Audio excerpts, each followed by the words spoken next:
Chantal, ils sont là. Qui, ça? Ben, le ministère de l'Agriculture, des Pêcheries et de l'Alimentation du Québec et la Coop.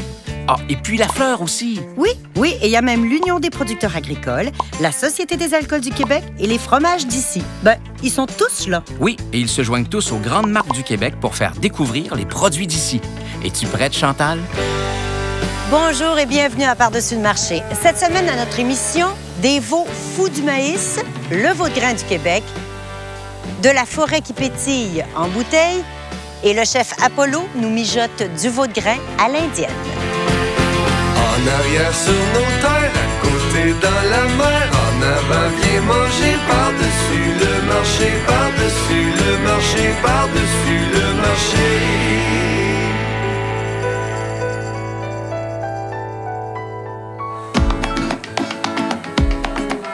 Elle est juteuse, nutritive et savoureuse. C'est ça, la viande de veau de grain du Québec. C'est d'ailleurs une de nos spécialités, pour ne pas dire exclusivité, et c'est un peu la suite logique de notre importante production laitière.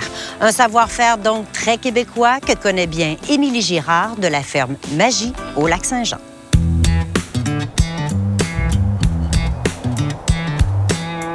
Émilie, ici, à ta pouponnière, t'as combien de bêtes? Ici, dans la poignée, il y a 176 veaux. Là, ils ont quel âge, eux autres?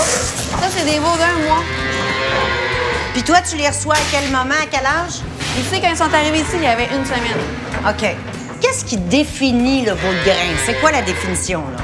OK, bien, un veau de grain, dans le fond, c'est un veau laitier, principalement holstein, mâle, que nous, on élève pour la viande.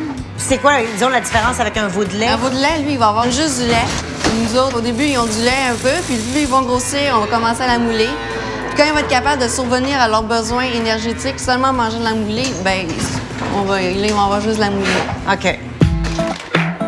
Fait que ça, un seau comme ça, tu vas leur en donner combien de fois par jour?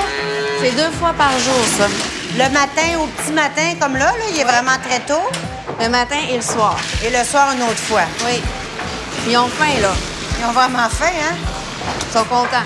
Puis là, ici, ils vont rester combien de temps? Ici, à la pouponnière? Ici, ils vont passer à peu près 2 mois. Là, c'est des veaux d'1 mois. OK. Ils vont être 2 mois, puis pendant ce temps-là, ils vont prendre du lait. Puis plus ils vont manger de moulée, moins je vais donner de lait. Au début, quand ils sont jeunes, ils sont tous séparés pour qu'on puisse surveiller si chaque veau est correct. Qu'ils mangent normalement, que l'autre, ça soit pas l'autre qui vole sa nourriture. Ah, c'est vraiment pour ça. C'est des signes, d'habitude. S'il se ferait voler sa nourriture, ça serait... Ah, OK.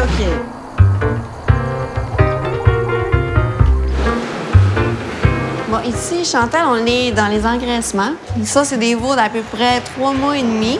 Quand ils arrivent ici, on donne un peu d'orge dans la ration, jusqu'au temps qu'ils pèsent environ 300 livres, 325 livres. Après ça, il faut vraiment changer vers le maïs parce qu'il y a plus d'énergie dans le maïs. Le veau va avoir besoin de plus d'énergie pour développer sa carcasse. Mais est-ce que ce grain-là, a une influence sur la viande que ça va donner? S'ils mangeaient du foin, ça ferait une influence parce que ça ferait vraiment une viande rouge plus comme le bœuf. En donnant du maïs, la viande est plus rosée. OK. Puis c'est ça le point principal? C'est le point principal. Dans le fond, c'est on contrôle le fer parce que c'est le fer qui est contenu dans le foin qui fait rougir la viande. Ah!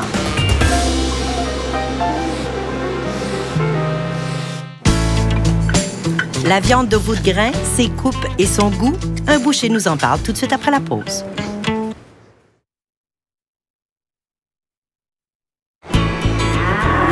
Par-dessus le marché.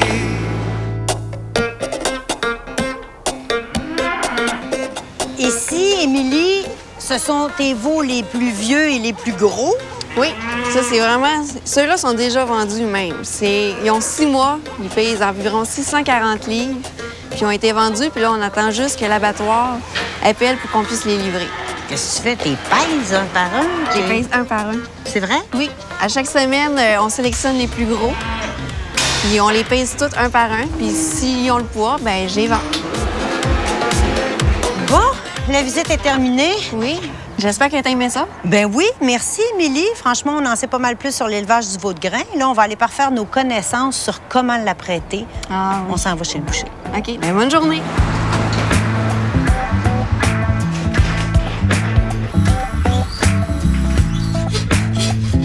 Sylvain, les coupes les plus populaires, c'est quoi? Ce que je voulais vous faire découvrir, c'est des coupes qui sont plus économiques aussi, peut-être dans les parties moins nobles, mais je pensais justement au rôti de palette. Une palette de veau qui est excellent parce que, comme on voit, contrairement au rôti de palette qu'on connaît, c'est quand même très maigre. Alors, mais c'est une viande qui, quand même, pour le braiser, va donner le veau de grain, justement, compte tenu du grain de la viande, de sa texture, va faire en sorte que ça va être réellement très tendre là, après 2h30 de cuisson. Là. Et dans les pièces nobles qu'on a, bien, j'ai fait un beau T-bone, justement, qu'on va appeler, en termes dans le veau, on va appeler la côtelette de veau. Alors, c'est là que vous voyez, vous avez la partie du filet mignon qui est ici. Ça, c'est la portion du contre-filet. Alors, ça, vous avez réellement le summum du beefsteak de veau de grain, tant qu'à moi, avec cette partie-là.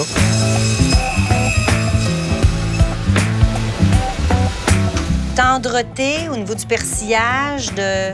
Bien, au niveau de la tendreté, c'est ça, c'est compte tenu de la fibre du veau de grain et le fait qu'il est élevé naturellement en enclos libre, ça fait en sorte qu'il y a quand même, malgré tout, une fibre de viande qui est très tendre naturellement. C'est réellement une viande goûteuse.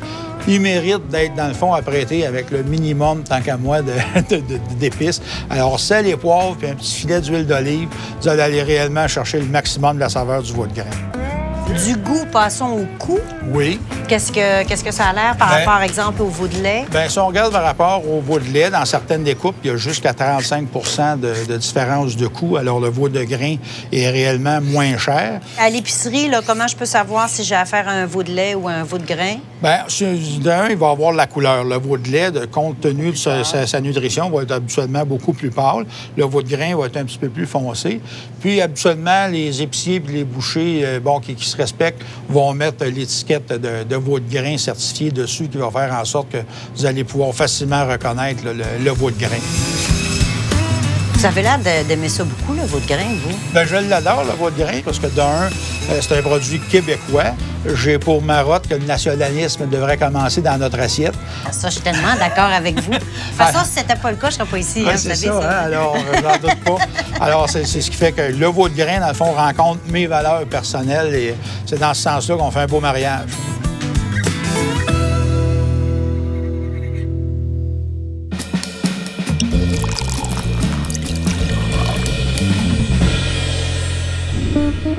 Aujourd'hui, je vous présente une excellente liqueur de petits fruits.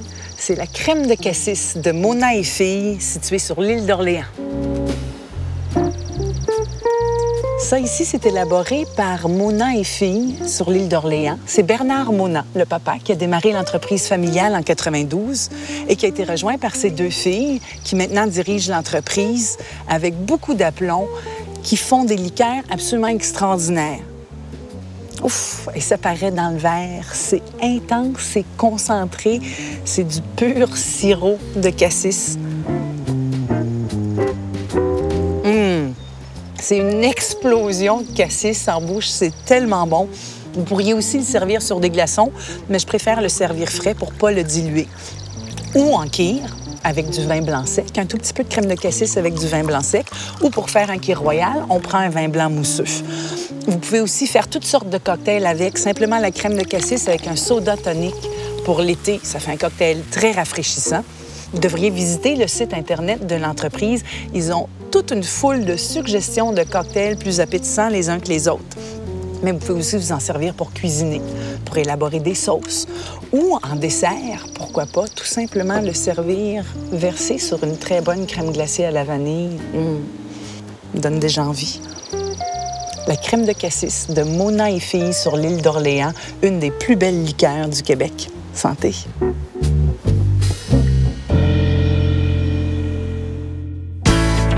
Elles ont un bon goût d'épinette, de bouleau et d'érable. Quoi donc?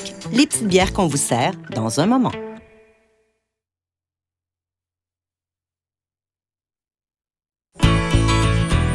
Par-dessus le marché.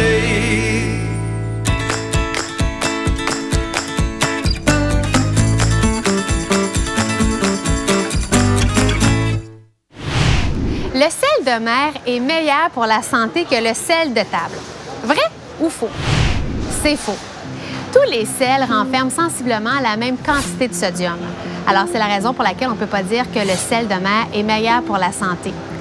Qu'on parle de sel de table, de fleurs de sel gris ou rose, du sel, c'est du sel. C'est intéressant de savoir que notre corps a besoin de sodium à chaque jour pour bien fonctionner, entre autres pour assurer le bon fonctionnement des muscles et des nerfs.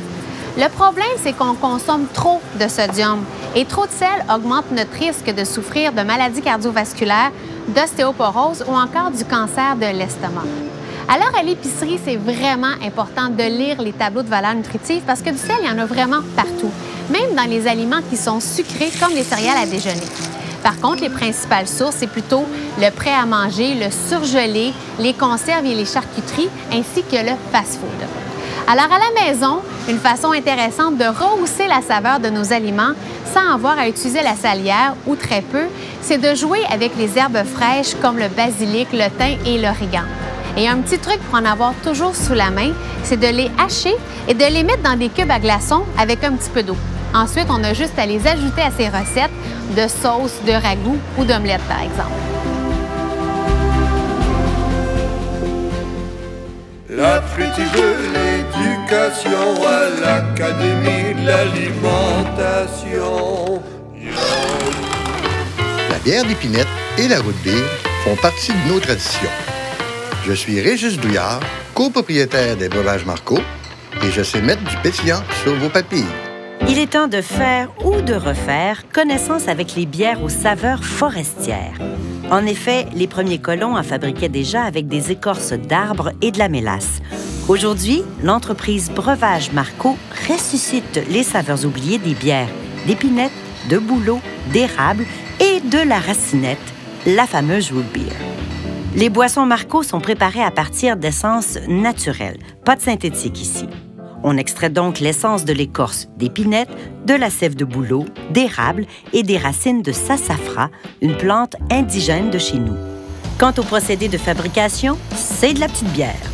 Façon de parler pour dire que la méthode est traditionnelle et que les ingrédients de base des 4 boissons gazeuses sont les mêmes.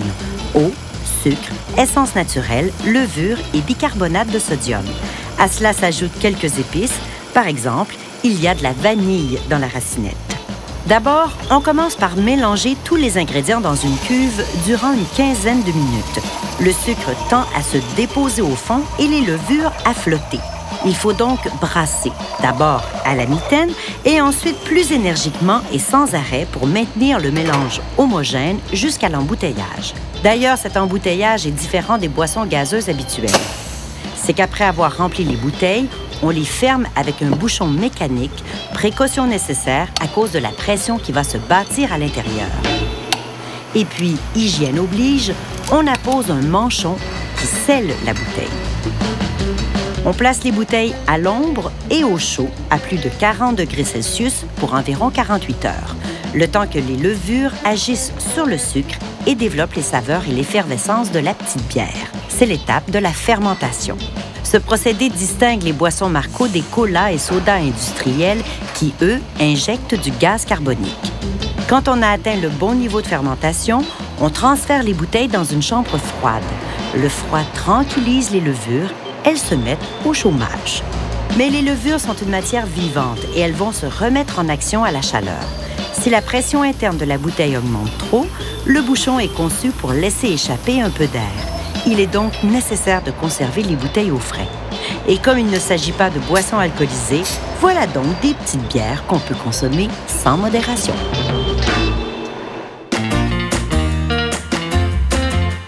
Ça, là, nos parents nous servaient ça quand on était jeunes. Un peu de crème glacée de vanille dans une bouteille de bière d'épinette Marco.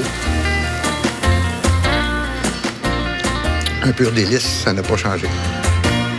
Après la pause, Giovanni, tu maries le veau et la courge? Ben oui, à défaut de me marier, je vais faire ça, mais avec une touche d'exotisme. À l'indienne.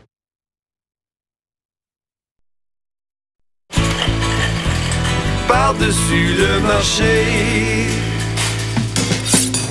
un repas se dessert. Qu'est-ce qu'on cuisine? Qu'est-ce qu'on cuisine? Aujourd'hui, Giovanni, on va cuisiner une palette de veau de grains au beurre à l'indienne et courge. Alors, tu as eu une inspiration indienne? Ouais.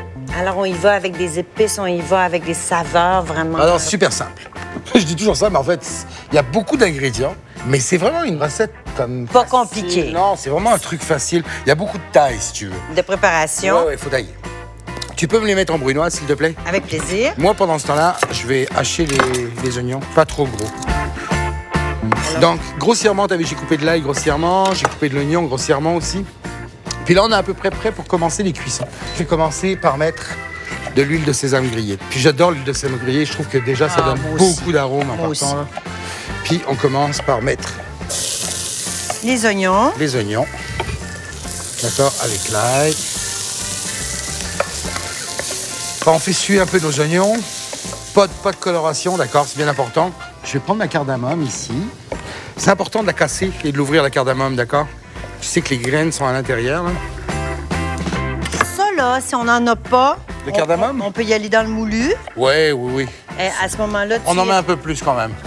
Je vais prendre... Alors ça, c'est de la cannelle sri-lankaise. C'est hyper floral. Ouais. D'accord. Ensuite de ça, je vais mettre ma cardamome à l'intérieur.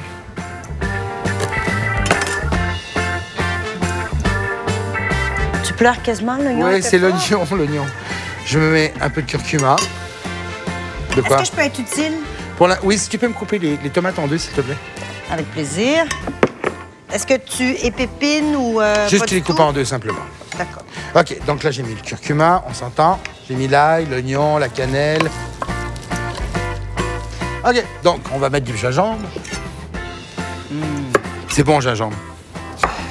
Alors, quand même, haché grossièrement. Oui, il faut que ça soit rustique. Hein? C'est rustique. Oui, c'est rustique. C'est ce qu'on aime. Donc là, on va mettre notre palette de veau à l'intérieur. On va mettre les poivrons aussi. Donc voilà, alors c'est ça, belle couleur. On fait revenir ça gaiement. Ça marche? Oui. Bon, à cette étape-ci, là, on est parti. Tu ajoutes... Le beurre d'arachide. On rajoute...